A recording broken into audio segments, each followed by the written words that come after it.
Expiry के near हम खड़े हैं और पिछले 2 दिन में मार्केट बहुत ट्रेंडी हो चुका है।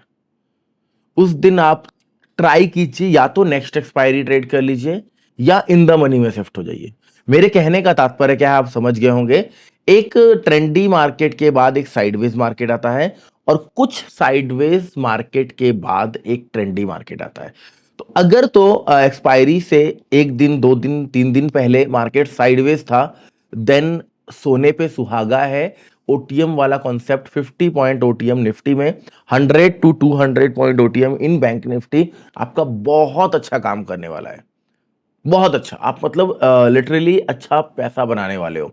लेकिन अगर आपका लास्ट डेज पे, लास्ट 2-3 दिनों में मार्केट ट्रेंडी हो गया है, तो उस दिन एक्सपायरी का दिन जो है वो साइडवेज रह सकता है। उस कंडीशन में आप या तो अवॉइड कीजिए या आप इन द मनी ट्रेड कीजिए या नेक्स्ट वीक का एक्सपायरी एट एटीएम ट्रेड कीजिए।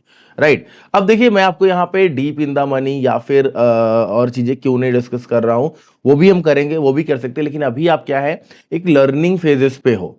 यहां पे आपका प्रॉफिट बड़ा बने या ना बने, लेकिन लॉस बड़ा नहीं होना चाहिए। मैं आपको समझा रहा हूं। अब मान लीजिए आप एट द मनी ट्रेड कर रहे हो। एट द मनी का डेल्टा हमारा कितना है, 0.5 है। राइट। आप एटीएम ट्रेड कर रहे हो, एट द मनी का डेल्टा 0.5 है। अब यहां पे आपने कोई 100 रुपीज का प्रीमियम ले लिया, एग्जाम्पल कर लेते हैं, जहां पे आपका स्टॉप लॉस जो बन रहा था वो बन रहा था 30 पॉइंट का या 20 पॉइंट का, वॉट एवर, है ना। बेसिकली मैं कह रहा हूं कि जो 30 पॉइंट का स्टॉप लॉस है वो आपका निफ्टी में बन रहा है। तो आपके प्रीमियम में कितना, अप्रॉक्स 15 पॉइंट का स्टॉप लॉस बनेगा एट द मनी पे अगर आप खड़े हैं तो।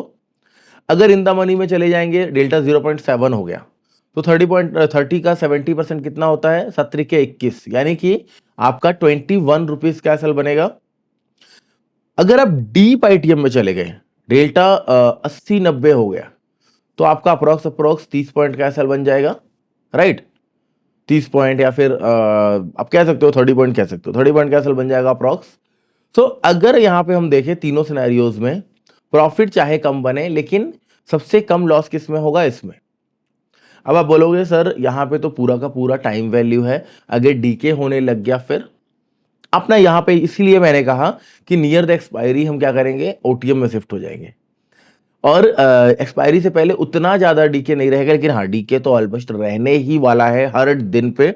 लेकिन हाँ, अगर आप यहाँ पे थोड़ा सा सावधानी से और चीजों को सही जगह पे एंट्री करोगे, जहां पे मोमेंटम आने के सिनेरियोज या संभावनाएं ज्यादा हैं, वहां पे आपको क्विक एग्जिट भी मिल जाएगा।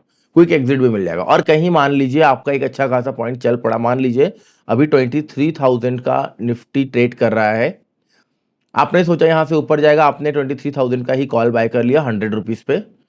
अब यहां से निफ्टी अचानक से 200 पॉइंट ऊपर चला गया, या फिर आपने 200 पॉइंट तक राइड किया इसको, तो आपने जो एट द मनी लिया था वो आपका आईटीएम हो जाएगा। आपने खरीदा था एट द मनी पे, वो आईटीएम हो जाएगा। कहीं ना कहीं वो आपका डेल्टा भी बढ़ जाएगा और आपको एक अच्छा खासा, एक हैंडसम सा पैसा देने लग जाएगा आपके कम इन्वेस्टमेंट में। अगर मान लीजिए आपने आईटीएम ही लिया होता 300 रुपए वाला प्रीमियम, तो एक लॉट को खरीदने के लिए आपके कितने पैसे लगते हैं, अप्रॉक्स 7,500 रुपए एक लॉट को खरीदने के लिए। अब यहां पे 100 रुपीज वाला हम कर रहे हैं, तो एक लॉट खरीदने को सिर्फ 2500 रुपए लग रहा है।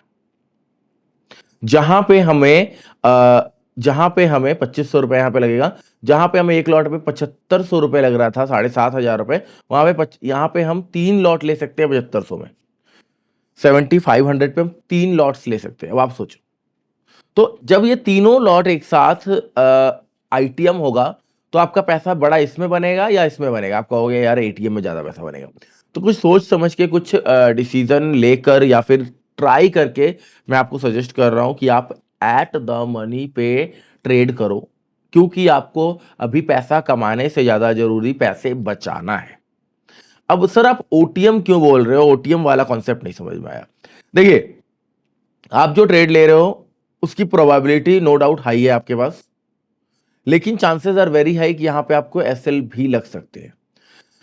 अब मान लीजिए एग्जांपल लेते हैं बैंक निफ्टी का या निफ्टी का। 23,000 पे निफ्टी ट्रेड कर रहा है, आपने क्या किया, 23,100 का पोजीशन उठाया जिसका प्रीमियम 20 रुपीज का था। अब यहां से निफ्टी ने क्या किया, अचानक से एक रेड कैंडल आया, आपका एसएल स्लिप हो गया, सीधा 100 पॉइंट निफ्टी गिर गया। ये प्रीमियम आपका कितना मूव होगा? 10 पॉइंट हो जाएगा, 12 पॉइंट हो जाएगा, है ना?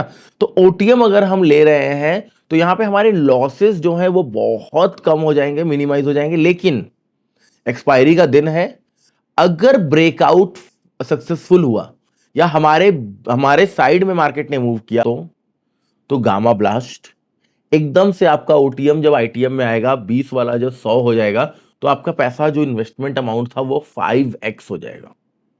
और चांसेस आर वेरी हाई कि 20 वाला 100 200 भी हो जाए। हो सकता है आपको पूरे महीने में एक बार ऐसा मौका आए या फिर 3 महीने में एक बार ऐसा मौका आए, लेकिन आएगा जरूर ऐसा मौका। तो यहाँ पे ओटीएम्स को सिलेक्ट करने का मेरा मेन रीजन यही है कि एक्सपायरी के दिन अगर आप ट्रेड कर रहे हो स्लाइड ओटीएम कर लो, और अगर आप नॉर्मल डेज पे कर रहे हैं आप एटीएम कर लो। अब सर आईटीएम आईटीएम कर सकते हैं क्या? देखो दिक्कत कुछ नहीं है, आप आईटीएम भी ट्रेड कर सकते हो, लेकिन एक बार जब आपके ना कुछ पॉइंट्स इकट्ठे हो जाए, कुछ आप कमा लो, फिर आप आईटीएम में उतर जाना। फिर आप क्या करना, नॉर्मल डेज पे आप स्लाइडली आईटीएम ट्रेड करना 200 पॉइंट और 100 पॉइंट, और एक्सपायरी के दिन पे आप एट द मनी ट्रेड करना। सिंपल है। लेकिन ये याद रखिएगा, अगर पिछले 2 दिन मार्केट ट्रेंडी है तो अवॉइड कीजिएगा, अगर पिछले 2 दिन मार्केट साइडवेज है तो बस कूदना है। राइट, ये हमारे पास सिनेरियो हो गया है। स्ट्राइक प्राइस कैसे हमें सिलेक्ट करना है और किस तरीके से आपको ट्रेड करना है।